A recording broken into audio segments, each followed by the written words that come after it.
Hi friends, welcome back to my channel. இன்றைக்கி நம்ம சேனலில் என்ன பார்க்க போகிறோன்னா, முஸ்லீம் ஸ்டைலில் ஒரு மட்டன் கிரேவி தான் பார்க்க போகிறோம். வாங்க வீடியோக்குள்ளே போகலாம். நான் இப்போது மட்டன் 1 கிலோ வாஷ் பண்ணி வச்சுருக்கேன்.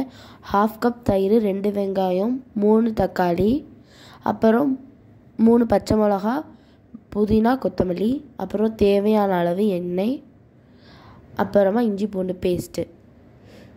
இதெல்லாம் வச்சு தான் நம்ம இன்றைக்கி பார்க்க போகிறோம். வாங்க வீடியோக்குள்ளே போயிடலாம். நான் இன்னொன்று சொல்லணும், நான் கறியில் ஏற்கனவே இஞ்சி பூண்டு பேஸ்ட்டும் உப்பும் ஆட் பண்ணி வச்சு கலக்கி தான் வச்சுருக்கேன். நம்ம தயிர் மட்டும் 1/2 டீஸ்பூன் ஆட் பண்ணால் போதும். இப்போ 5 டீஸ்பூன் எண்ணெய் ஊற்றிருக்கேன் ஒரு பேனில். 2 டீஸ்பூன் நெய் ஊற்றிருக்கேன்.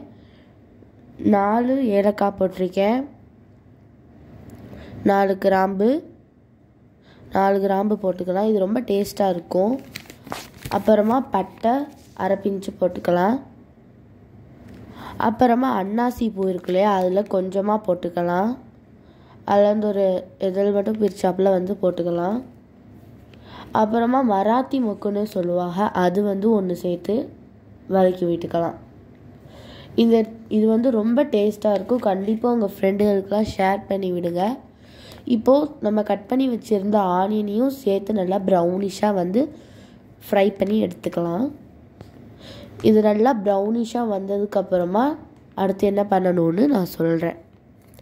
இதில் மசாலாவுடைய மெஷர்மெண்ட்டும் நான் பிட்வீனில் சொல்லிடுறேன் உங்களுக்கு. ஸோ நான் வதக்குறது மட்டும் உங்களுக்கு கொஞ்சம் ஸ்பீடாக போகும்.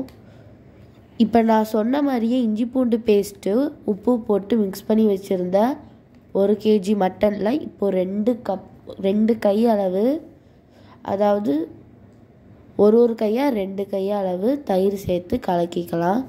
அதாவது 1/2 கப். இப்போ இது நல்லா ஊறணும். அப்போ தான் குழம்பு ரொம்ப டேஸ்ட்டாக இருக்கும்.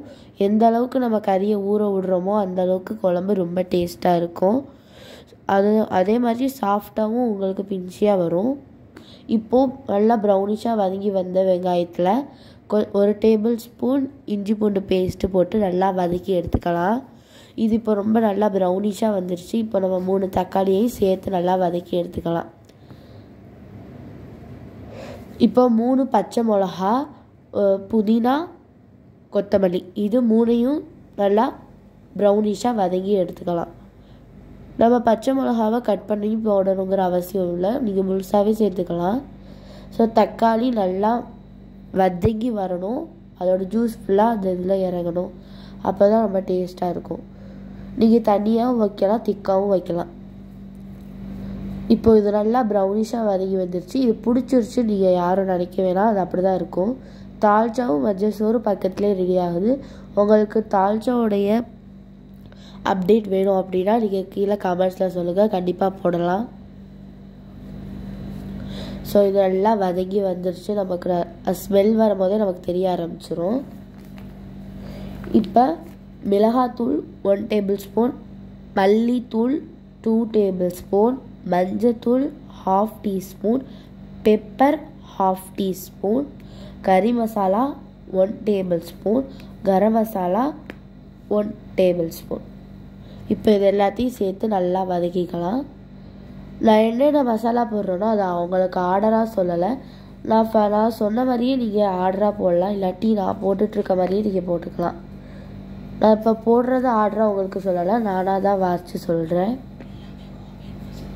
எல்லாமே ஹோம்மேட் மசாலா தான். நம்ம நேச்சுரலாக அரைச்சி நம்ம சேர்க்கறது தான் நமக்கு இன்னும் சுவையாக தரும் நமக்கு குழம்ப. ரெடிமேடு மசாலா அவ்வளோ டேஸ்ட்டாக இருக்காது குழம்புக்கு. நீங்கள் ஹோம்மேடு மசாலா சேர்த்து அது ரொம்ப டேஸ்ட்டாக இருக்கும். இப்போ அதெல்லாம் சேர்த்து நல்லா வதக்கி விட்டுருங்க. நான் வீடியோவில் சொன்ன மாதிரியே யாரும் பிடிச்சிருச்சுன்னு நினைக்க வேணாம், அது அப்படி தான் இருக்கும். இப்போ நம்ம செஞ்சு வச்சுருந்த கறியை தூக்கி போட்டு மிக்ஸ் பண்ணிக்கலாம். நான் 5 விசில் விடணும். அதில் 4வது விசிலில் உருளைக்கிழங்கு நறுக்கி தண்ணியோடு சேர்த்து விசில் வர வச்சுருங்க. 1 விசில் வரணும். நான் சொன்ன மாதிரியே நான் உருளைக்கிழங்கு போட்டேன். அது என்னால் தெளிவாக உங்களுக்கு காமிக்க முடியல, நான் போட்டுன்னு தான் காமிக்க முடிஞ்சிச்சு. இப்போது நல்லா தண்ணி கிரேவி மாதிரி செஞ்சாச்சு.